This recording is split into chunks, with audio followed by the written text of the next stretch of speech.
Okay, welcome back to Nick Lenz's Comic Corner Classics as Known Classics. This is episode number 1186 and Doubleshot number 1080.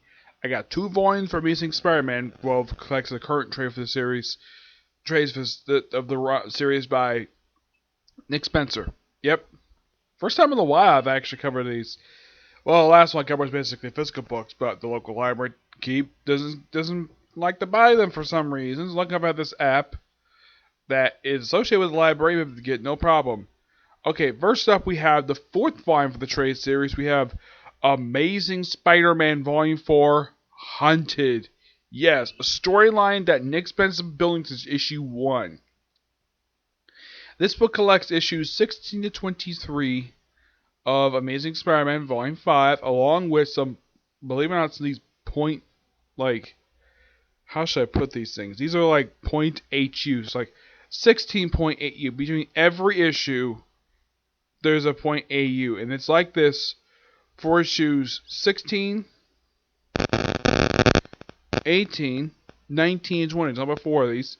Now, there's about 7 different artists on these stories. You have Ryan Ottley, who does issue 16, and he does the 23rd issue in here. 17, 18, 20, 22 is done by Roberto Ramos.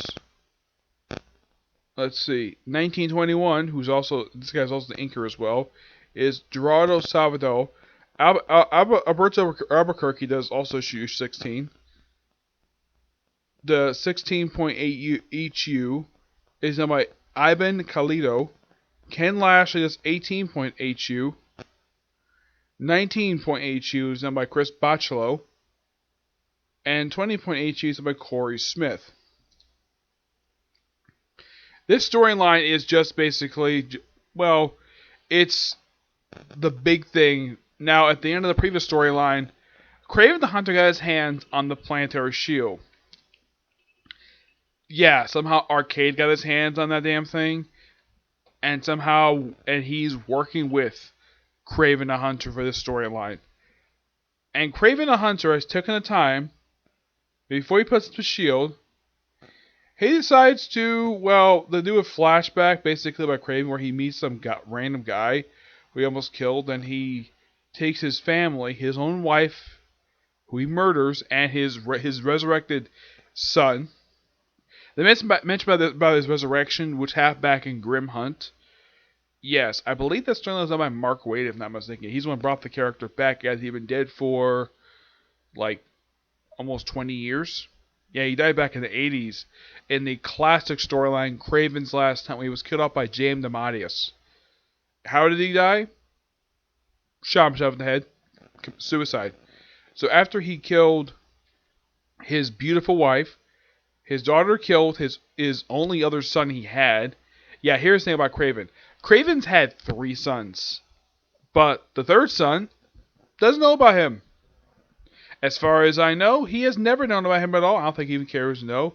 Because Asla Kraven, his illegitimate son, was killed by his actual biological daughter. Well, his legitimate daughter.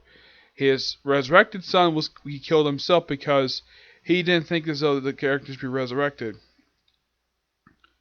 So, he's like, oh crap, I have no sons. I only have my daughter with me. So, he really wants to continue his legacy. So, he contacts the High Evolutionary. Yes, the High Evolutionary. Now, those of you who are not big comic fans, you're probably thinking, who the heck is the High Evolutionary? His real name is Hugh Embrandt. I think it's pronounced his last name. He's an old Thor villain, believe it or not. Yes, and this guy was also the main villain of the classic 80s storyline, The Evolutionary War.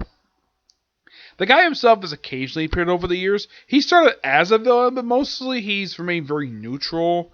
He does appear occasionally over the years. Most of the time, he appeared not only in Thor, he also appeared in Fantastic Four. Him appearing in Amazing Spider-Man is a very rare thing. He was also responsible for a retcon that happened during the classic Evolutionary War storyline, where he retconned that the first clone of Gwen Stacy was not really a clone at all, just another woman who just looks exactly like Gwen Stacy, and she left on her own until that woman was killed at the start of Spider Island by the Jackal. And the reason why he's here, because Kraven really wants some sons. So, do it the best way possible. Cloning! And thank God it's not Miles Warren's cloning, because his cloning sucks. Because it has been heavily documented in Spider-Man comics that his clones, with the exception of like one or two, don't usually last very long. They last maybe about 5 minutes at most when they come out of the tube. The only two that have been successful over the years have been Ben Reilly, who was actually still around, by the way. He was actually resurrected by him. That they retconned after he apparently died in the original classic story in the Clone Saga of the 90s. Yeah, somehow the Jackal was still around, took some of his remains, resurrected him 100 times before he finally decided to snap and kill him, though he didn't come back anyways. The other one, of course, is Kane. Yes, Kane Parker, who was also known as the Scarlet Spider in the most recent years. Yeah, he has a brief ongoing series, which was fantastic, by the way, but it got canceled because some stupid idiot was jealous of the fact that book and Venom was outselling Superior Spider-Man. Yep. So, Kraven's daughter basically is like, I want nothing to do with you. Basically, she disowns him. So, Kraven takes his 87 sons, yes, 87 clones of his sons still with him, and only one survives. This is him. Yep, that's the only survivor. So, he's like, okay, you're basically he's, with him being the only survivor, that means he's the heir to the Kravenoff legacy. And get this, despite that he's referred to as the last son of Kraven, he doesn't have a name. Nope, he does not have a name. So, he decides to start a hunting business by hunting villains, like posing with some celebrities. And of course, meets up with Arcade. Now, the thing with Arcade is, some people may forget about this character, is that people associate him heavily with the X-Men. That's indeed true. He has been a long-time X-Men villain. But fun fact about this villain, he started out as a Spider-Man villain. Yes, his first ever appearance in the comic books was also, just by sheer coincidence, the first American appearance of Captain Britain. No joke. The halfback, I think it was like Marvel Team Up number 50, I think it was. Yeah, it was that issue. So, basically, he apparently took time off screen to capture 6 criminals. He captured the Vulture, the Scorpion, the Tarantula. They call this guy the stupidest Stegoron. Yeah, he's kind of a silly villain. Now, you're probably thinking, who the heck is... Now, you may have heard of the Vulture, because he appeared in some Homecoming. He's a long-time Spider-Man villain. Fine. Scorpion, some comic fans do know who he is, thanks to his appearance in Spider-Man 90s cartoon. Tarantula. This is actually not the original one, believe it or not. No, as far as I can tell. I don't know if this really is him or not, because there already is another Tarantula that will start as a franchise by the Hobgoblin. Now, the original Tarantula was meant to be the Brazilian version of Captain America before he killed some guards at bank robbery. He was supposed to be part of the revolution, but he turned to dictatorship government and became the Tarantula. He fought Spider-Man on and off for over a decade before he finally got killed off in the 80s. And the thing about his first appearance, it was also the second appearance of the Punisher. Yep. Stegoron! Oh boy, this guy. By the way, he didn't look anything like this in his first appearance. I wasn't around when his first appearance came out, but I have read it. And the thing with Stegoron is, he is known as the Dinosaur Man. He has built to control dinosaurs. Now, you're probably thinking, dinosaurs. Does that mean he's associated with Kazar? He is. I think he's fought Kazar once. Mostly, he just been a Spider-Man villain. King Cobra. Originally, he's going to be called Cobra. Though I do have a theory of why his name was changed to King Cobra. My personal guess is the reason why, because of the Cobra organization from G.I. Joe, in order to avoid confusion, and I believe also a lawsuit, despite the fact that this character made his debut 20 years before the Hasbro line Cobra did. And of course, the Rhino. Yep, Though, here's kind of the strange thing about the Rhino. They've never actually explained how the heck he survived drowning. Yeah, Dan Slott apparently tried to kill this guy off in the storyline Ends of the Earth, and then he shows up, like, right after Secret Wars, where he's somehow alive. Now, the thing is, this is actually his first appearance in this book since the previous line for the series. Now, as for what he's been up to, no idea. But the thing with Rhino is that, well, he was also associated with the Jackal, briefly, because he resurrected his late wife, who was killed by the second Rhino. Yeah, she was killed off in the storyline known as the Gauntlet. Yeah, and as a response, Rhino killed his apparent successor. Yeah, he killed him. So yeah, they're here to stop, and of course, Arcade comes up with the silly name for this group, the Savage Six. Now, why in the world they can't call this another Six, I have no idea. Now, the name Savage Six, the name itself comes from something that Rick Remender came up with during his run for Venom. Yes. Though his Savage Six was completely different from this version. You can kind of count this as the second Savage Six, but Rick Remender came up with the concept first. So, I think he should give credit for that. But, knowing Marvel, since Rick Remender left, they pretty much been undoing almost everything he's done since he worked on Marvel Comics. So, and by the way, these are the only villains he decided to capture. Oh no. He, of course, working with the Taskmaster and Black Ant to capture Puma. Yes, Puma. Wow, that's interesting. We also have the female Beetle. Also the Owl, who is technically not a Spider-Man villain. Yeah, that's the strange thing about this character. He's a Daredevil villain. Yeah, he's occasionally appeared in Spider-Man. I'm not sure why he's going to go after him for, but he did. And then we have, this is I thought was kind of weird. We actually have Taskmaster and Black Ant going up the Serpent Society. A group of Captain America villains. What? Why the heck these guys for? And of course we also have other people show up here. Like the Second Kangaroo, White Rabbit. That's what I can see on this page, like here. Wow. Yeah. A whole boatload of villains. And we see the return of the Lizard, seeing his wife and son. Now, this is actually the thing with the whole thing with the Lizard and his family, but also being Lizard people. That's actually something Dan Slott did, believe it or not. Yes, Dan Slott was responsible for this. And there's a reference to something all Dan Slott did here. I'll get to that in a minute. So, we actually have Peter back together with Mary Jane. Not as a married couple. I know my friend Timmy really wants the whole thing of One More Day be undone. But yeah, they're a couple. Which, I'm fine with them being a couple. As long as they're together, it's fine. May not be married yet, or at least back being married like they should be. Well, at least Nick Spencer has the balls to do this. Unlike Dan Slott, who didn't really give a damn about giving Peter Parker his own girlfriend. Because, if you read the previous one for this series, like, people hardly even noticed he even had a girlfriend. He had, like, briefly a girlfriend who he met, I believe she's from China, and she kind of turned against him, but he kind of forgave her because she was just helping out her mother. Yep. So, then, of course, well, Billy Connors basically sees a friend of his, though she doesn't recognize him because he's a lizard man. And, of course, Peter and Mary Jane just have a little... You would think that they act like a married couple, but they're just living together. And he goes up swinging.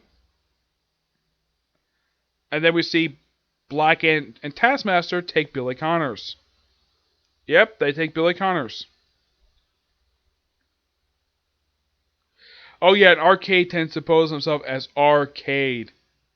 Yep, and then we have the first hunted tie-in one-shot where it's focused on the Black Cat. Yep, the Black Cat. Where they basically mention her relationship with Spider-Man.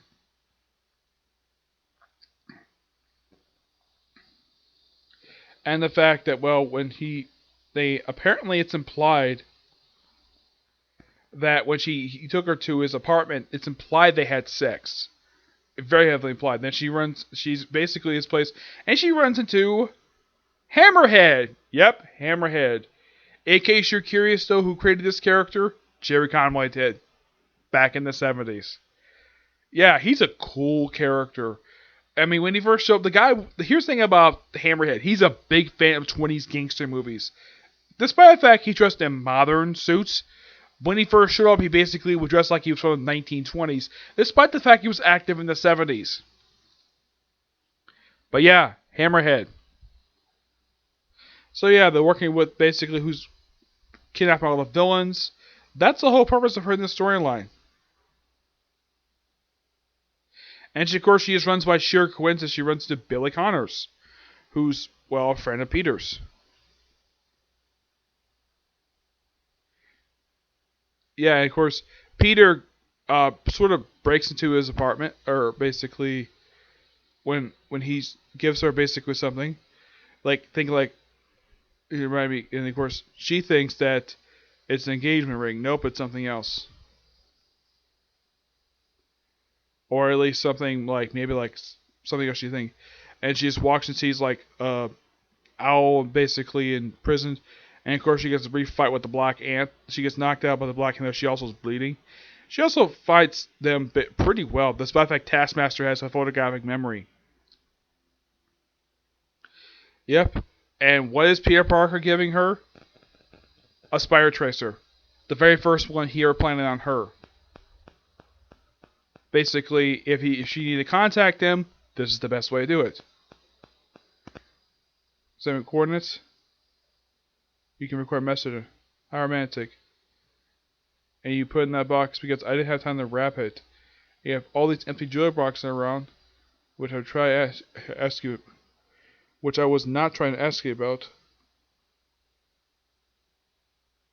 And of course she's upset with him, though she does keep the box. And she uses the Spire Trace to contact Spider-Man. Yep, and the Tarantula goes out and finds him. Yep. Kraven is taking out more hunting. Of course he's doing hunting in nude, because he can. And he comes across the very coffin that he committed suicide in. We see the remains of his outfit. We see flashback of various different things happening in previous books. And of course, Billy Connors basically hugging on to Felicia, which, yeah, I think Felicia might be able to. I mean, there's nothing really wrong with this. I mean, he's just scared, and of course she knows Peter. At least he's not with a total stranger. And this is something though: Black Cat interacting with Kraven the Hunter. As far as I know, these two have never interacted before in the comic books.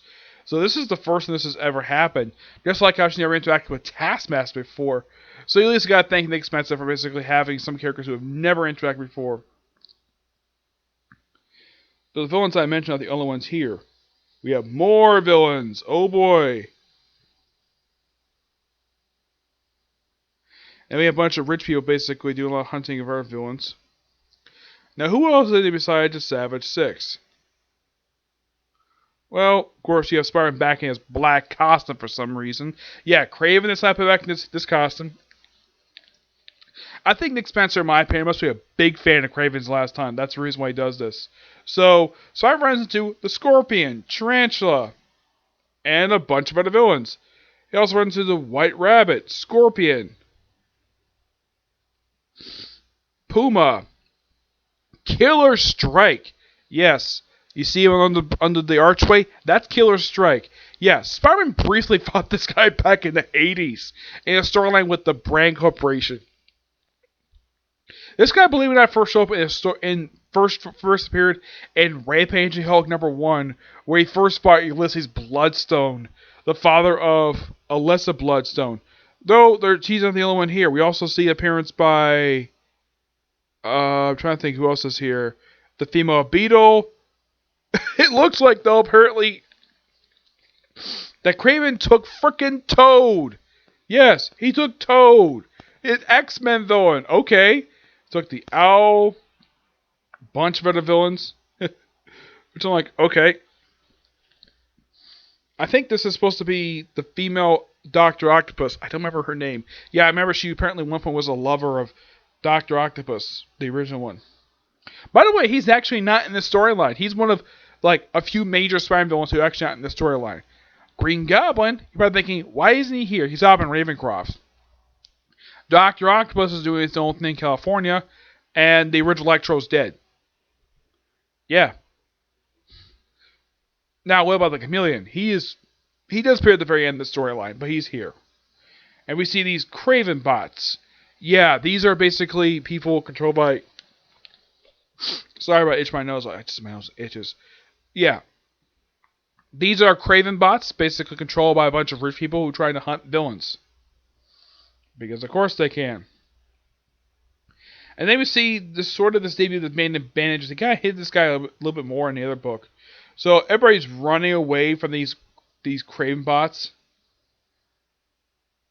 And of course you have Arcade, and because we get more explanation about these Craven bots, which are controlled by rich people via virtual reality, because of course they can. And then of course we have, oh boy, this guy. Now those of you probably thinking, who the heck is this guy? This is known as the Iguana. When he first showed up, people thought he was a lizard. No joke. Because green skin, and he's rampaging around, must be the lizard. Nope, he's the Iguana, a completely separate character. He made his debut in the pages of Peter Parker's Spectacular Spider-Man back in the late 70s. Yeah, he's a minor Spider-Man villain, and that's something they threw him in. But he's not the only one here. Oh no. Of course, you have Spider-Man villains beating up with the Craven bots. Mary Jane obviously worrying. Up here, we also see briefly on the news, we see Carol Danvers, Iron Man, a couple people fighting a bunch of other villains.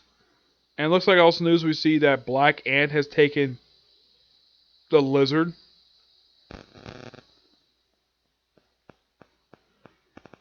And apparently the Gibbon's here too. Yep, the Gibbon.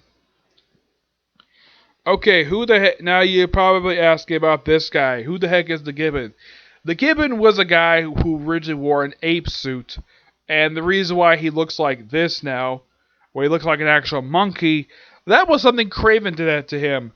He originally wanted to be Spider-Man's partner, but Spider-Man turned him down, so he kind of became a minor, occasional character. He's popped up now and again over the years. I thought the guy was dead. I think the last time he appeared was probably back in Marvel Zombies. Believe it or not, this guy is married to Princess Python, a woman who at one point was married to the Stilt Man. The guy who was murdered by the Punisher back in Punisher War Journal Volume 2, Number 1. Yeah. We have more creatures basically going crazy here. We have Black Ant and Taskmaster basically planning to turn against Craven anyways because this whole thing is going out of control. And then we see his mysterious person wrapped in bandages. And I'm so glad they kind of basically, in this 18-point AU, they kind of recap, like, in case you probably, now they don't give an editors know exactly when this guy first showed up. He showed up back in the 70s. Yeah, I'm so glad this AU one-shot basically gives a backstory to the Gibbon, which, kudos for Nick Spencer doing this. Because I know who the guy is because I've reading a lot of Spider-Man comic books. If you're a new reader who's only reading the past 10 years, you probably have no idea who the heck the Gibbon is. And this whole one shot is basically explaining the guy's backstory. Which, good job on your part. Yeah. People are probably like, I don't care about this guy, but yeah, he had a very interesting backstory. And plus, the guy loved this cool shot of the rhino saying, "Get out of my way, you fools." Yep. And of course, mentioned about his marriage to Princess Python. Though she, let's see.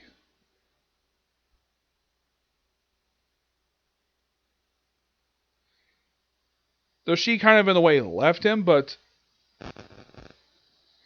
the thing is when it comes to Princess Python, is that it's unknown, as far as I can tell, they're still married. Legally still married, despite not living together.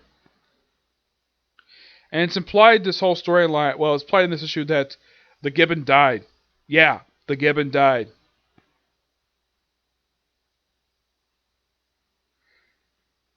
Yep. And with this whole thing going on control with this whole hunt thing, everyone's like wanting to try to escape.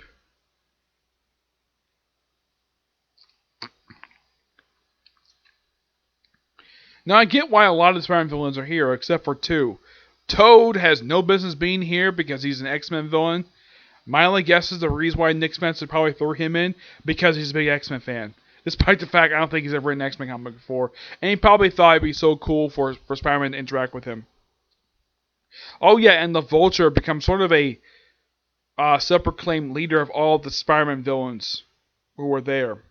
So, Black Cat and Billy Connors break out. Taskmaster also apparently took the time to capture the Lizard. Yes, the Lizard. Which Nick Spencer made a recurring character in this run. Yeah, the Lizard, a supporting character. Don't have a really big problem with that. It's fine. So, and of course, they do kind of give a, not exactly, and of course the 19.HU is just a backstory on the Lizard. Yep. Which I'm so glad they told this origin now. Now, people know who the Lizard is.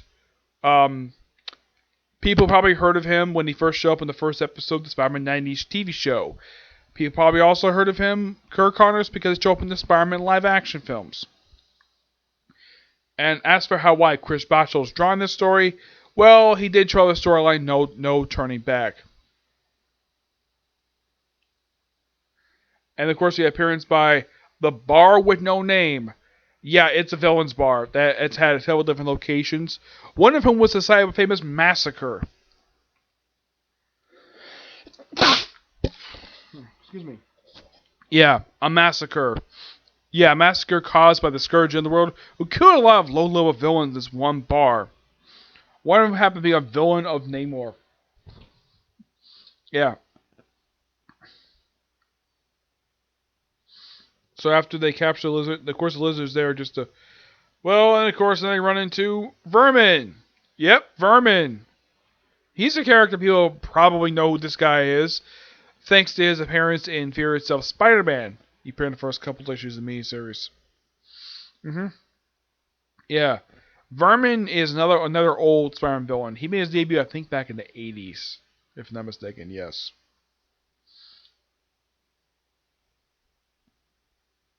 Yeah, then 20 is like getting toward the very end where, yeah, Tarantula and Taskmaster team up with Spider-Man for some reason. So, Black Cat gets shot protecting Billy Connors. The Liz himself gets out and fights the Craven's son, and he beats him. Yeah, Craven's son beats him. Yeah, everyone thinks the virtual thing is getting stuck. It really isn't. Yeah, and the robot's basically getting beaten like crazy.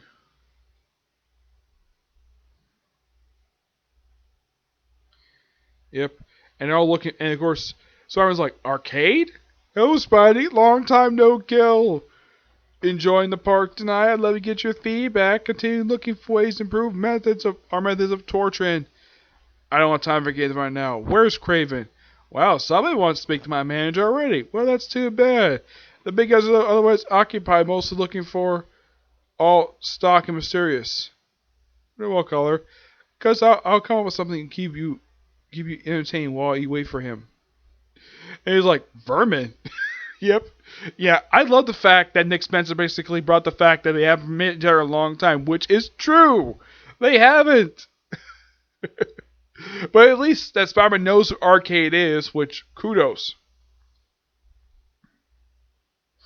Yeah, then Vermin, and of course we have the last Hunt You one-shot is a focus on the Vulture. Yep, the Vulture. Yeah, no explanation, no exploring his backstory here like it did with the Lizard and the Gibbon. It just basically, the whole thing with, it's a whole one-shot focus on the Vulture. To me, it makes it a little more interesting. In a way, he kind of reminds me of where you kind of think everyone's like cheering and worshiping him. It's kind of similar to what Buggy the Clown does in One Piece. So we unleash all the villains, and Vermin gets, well, mutated into a bunch of others. Kraven's got get impatient, basically, really want to take on Spider-Man. And finally he does. And, Spider-Man was like, I'm gonna go, like, yeah. So apparently he stitched up Spider-Man's wounds so he gets injured. And he runs to Kirk Connors, who's in human form. Doc, I didn't know you were here. Pete called me, said you're looking for your son. Yeah, I came looking for. I came looking. I found. Look, I found. What is this place? Punishment. Yeah. Then we have a flashback where Kirk Connors meet with Doctor Strange, to basically, because here's the thing. Apparently, it's implied Kirk Connors might know that Billy might remember of how he died, because Kirk Connors, when he was his lizard form, though this was a lizard doing this, but Kirk Connors does know about it, the lizard ate him. Yes, it ate him. Prior to this. Of course, that was back about 10 years ago. Which, yeah, I don't know why the heck they said that for, but yeah. He does, apparently, it's implied he does remember how he died. Yeah, Doctor Strange's like, the more tests are clear, that is his soul. The body may be a clone, but Billy's true spirit resides in him. But Strange, how can it possible? Does he remember how about them? Does he remember how he died? Yeah, implied he might remember, so he knows. And Kirk Connors, the way Nick Spencer writes him, and this is fine. He writes him that he apparently is he hates doing that. He regrets killing his own son, and his son remembers it. But they do follow his lead, and of course we have Black Cat meeting up with Kraven's son. So then we have meeting with Kraven Hunters basically, and Spider-Man is apparently sort of off-screen defeated the Lizard. Lizard breaks out. We have the match that we all waiting for: Kraven versus Spider-Man. He's like, we have to stop this now. And they fight. It's like he really wants to come take his mask.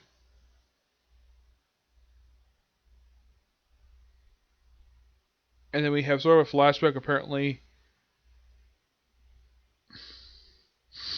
Spider might remember his marriage to Mary Jane, but it's not really. It's very mild memory of them together. He beats him up, but it doesn't kill him. Yeah, Black Cat's wounded by Kraven's son. Then the Lizard fights him. Then Kurt reunites with his son, who I don't know if he actually can forgive him for what he did. He have to stop this. And after he beats him, he's like, no, why, Miss Do? What's so funny? You see? I understand. Let's make a speech. Okay, you hear me? Yeah, about loud and clear. I have new orders for you. Forward, cowards, give him hell. Of course, about to beat him up. And then it's like, apparently his orders are to shut everything down. And everyone's like, they won. Yep, I'll get to more of who breaks in this party. Do. It's like, I feel promise. Whoever he wants. That kid was like, you recall? No more hunting. And then Kraven takes out his rifle. Of course, Spider-Man fights Kraven's son. Meanwhile, the Kraven's reenacting Kraven's last hunt, where he decides to put on the Spider-Man costume, and then he kills himself. Yep, and he's buried in the black spider suit. Kraven's son goes nuts, smashes his father's stuff. The police try to apprehend the villains. They got the help from the Avengers and the Fantastic Four to apprehend a large number of these villains. Though, who breaks up the party of the rich people trying to participate in this grand hunt? Why, it's Captain America, of course. Yep, why not? Yep, why not? And then basically, Vulture's like, we six should sit together. 7 or 6. Fine. And of course, Toad goes off on his own, along with the Boar Man. Yeah, I'm surprised he showed up again. Now, Toad, why the heck is he wearing his old 60s attire? It makes no freaking sense. Though, White Rabbit goes off and does their own thing. Of course, Martha reunites with her son Billy, which is quite nice. Sees blood on the floor, but luckily just Mary Jane, who just got personally wounded. Though she apparently still doesn't like the costume, makes out, and then a bug slips in, and then Kraven's son drinks and sees a note behind his rifle, his father's rifle, tells him he should become New Kraven, and he does. This is what he looks like as New Kraven the Hunter. And he pops in our book after this. And we see that at his funeral the person who's seen him at his grave is none other than the Chameleon. Yep, the Chameleon. Yeah. The thing with the storyline, it is fantastic.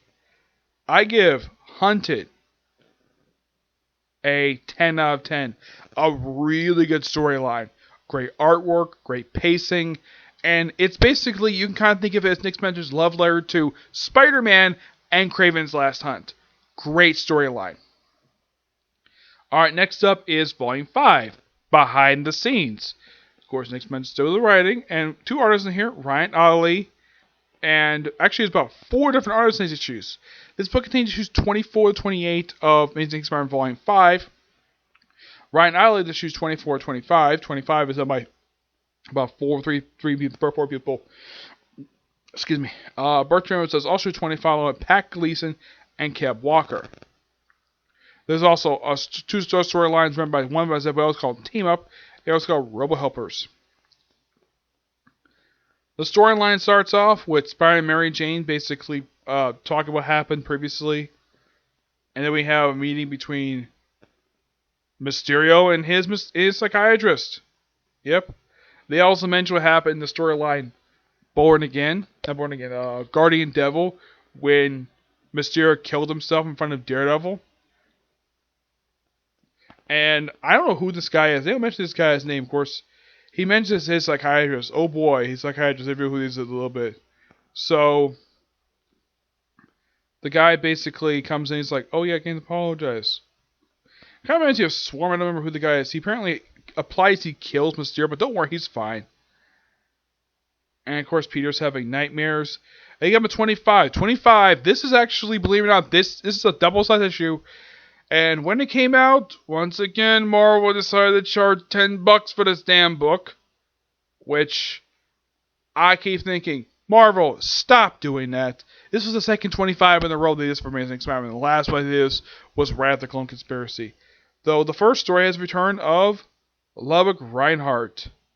Yes, a minor villain from the 60s. Yeah, I barely remember this guy. I could tell by the artwork he's no character from the 60s.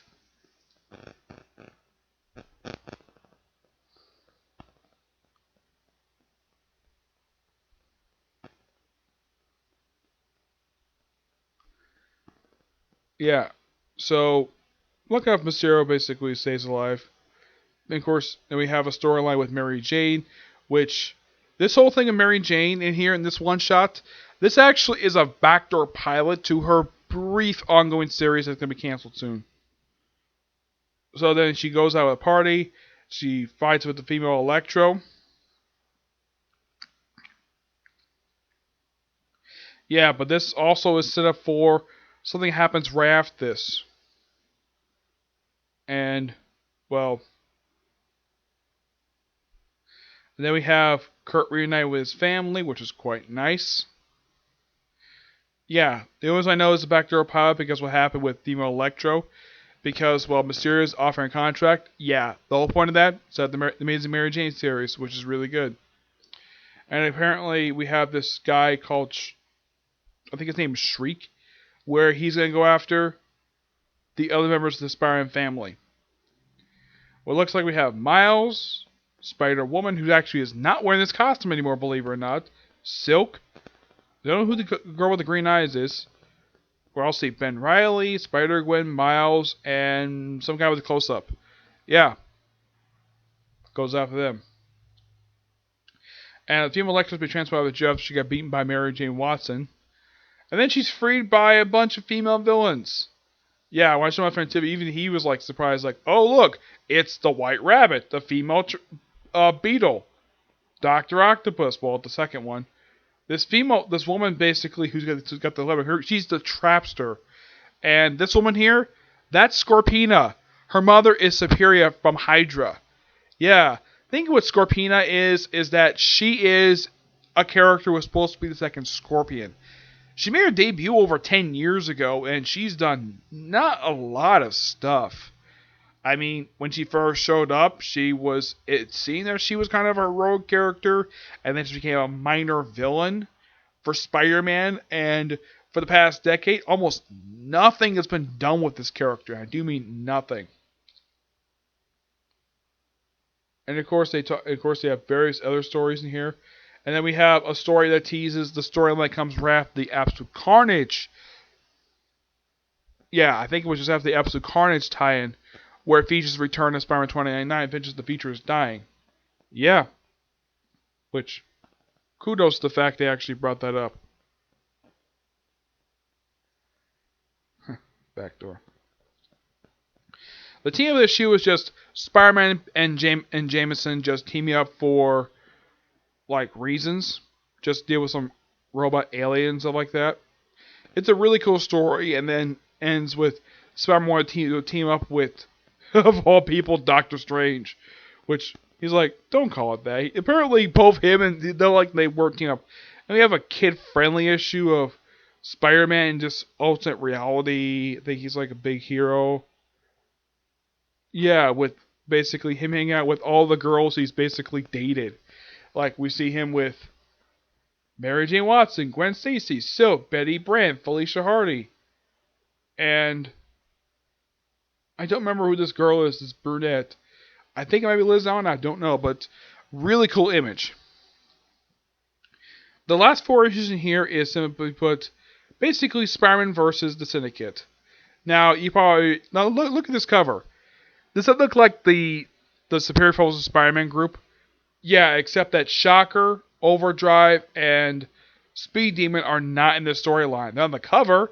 Speed Demon, now, I think Shocker is mentioned, but he's not here. And basically, we have the Kingpin make his return, first time since the start of this run. Yep. Where in this storyline we have where they finally, the whole thing with Boomerang, they finally come to arrest him, but he gets away, no problem. The female Electra's off for the joiner group, but she only joined the group just for revenge. So, yeah, they introduce themselves. And she's like, okay, let's go kill Boomerang.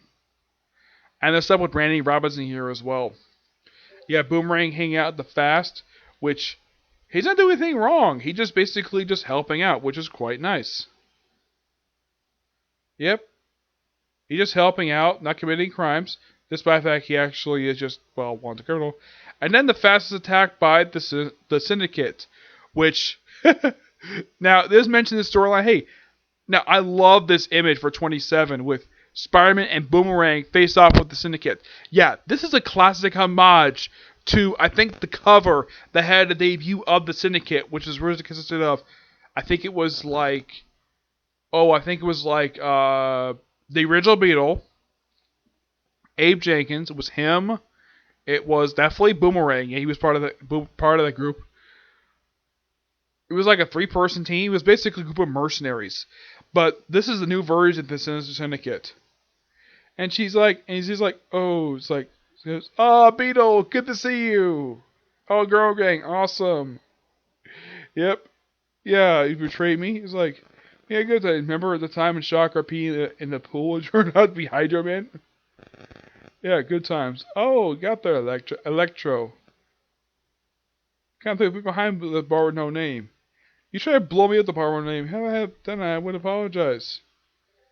This is a homeless shelter. They don't have cash here. Like, yep, they're not here to rob the place. They're here to kill him. Of course, Peter gets his aunt in a safe place, and then, of course, Spider-Man comes in, beats up. Yeah, apparently he has no problem hitting a woman in the face. Yes. Okay. I would think, though, that people would probably think that it'd be a problem for Spider-Man to hit a woman in the face, but nope, no problem. He has no problem finding a woman. I mean, he's got several female villains in his rogue gallery, so yeah. If this was 70s, he would never do this at all. Nope, no writer would ever write this at all. Nowadays, it's not much problem. He may sock him in the face, but he won't seriously hurt these women. Yep, and they all propose to kill him. And then we see a brief appearance by Tombstone. Except he looks a little different. Actually, it's not Tombstone, it's actually Kingpin. Where he's looking at a picture of his late wife, Vanessa. His smoking hot wife.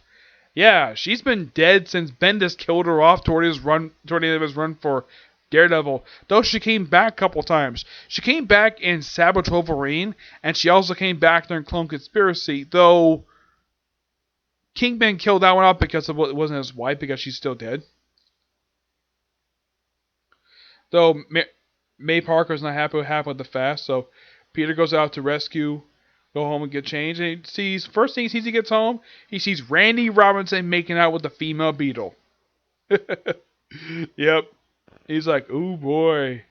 I guess that some guys might be thinking, damn, Randy, you are one lucky guy to get this smoking hot babe to make out with you.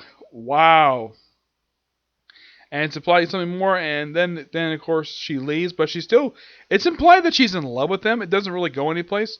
Now here's kind of the strange thing now Janice herself is black, which they clarify that here.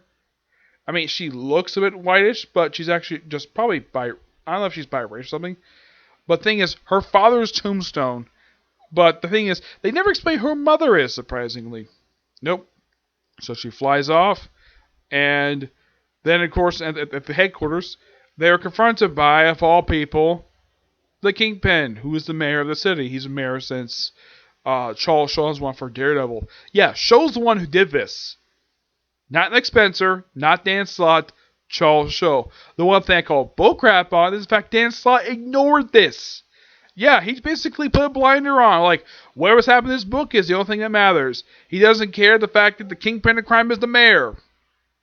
Took him a long time to acknowledge that. I got there, buddy. Nope, take him down. Though, luckily enough, it turns out that the Beetle actually ratted him out. And when I become deputy, I was like, nah, we're not interested in that. And after Spider-Man, and of course, the Syndicate ends up battling Kingpin's goons, and they all get arrested. All of them get arrested. Beetle, the Boomerang, is rescued. And I think blows up like, you did it? And of course, Beetle rescues her group. And we see he's like a big guy. He's like Randy's kind of like his father, Robbie. Like, who are you? I'm Randy. I work here. Good. You know, you got more mops.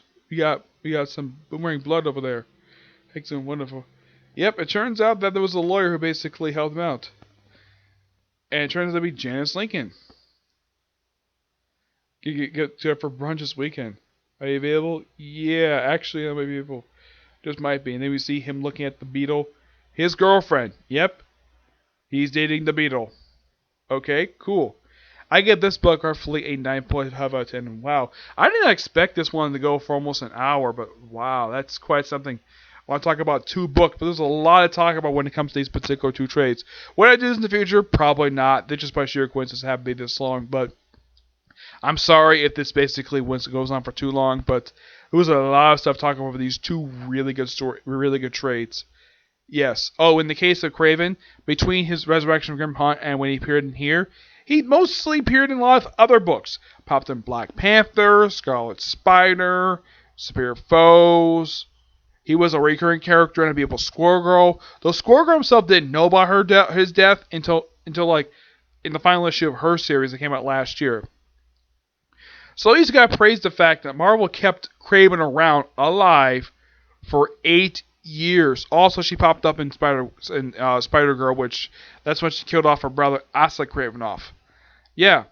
As for Anna, yeah, they later retconned it in, I think it was All Inhumans, that she's inhuman. Apparently the genes from others of that family. Sasha Kravinoff. Okay, that's interesting. Now, when they first introduced Sasha, I'm like, really? Kraven had himself a girlfriend, Callisto, who was his lover. And did Sasha know about this? No idea.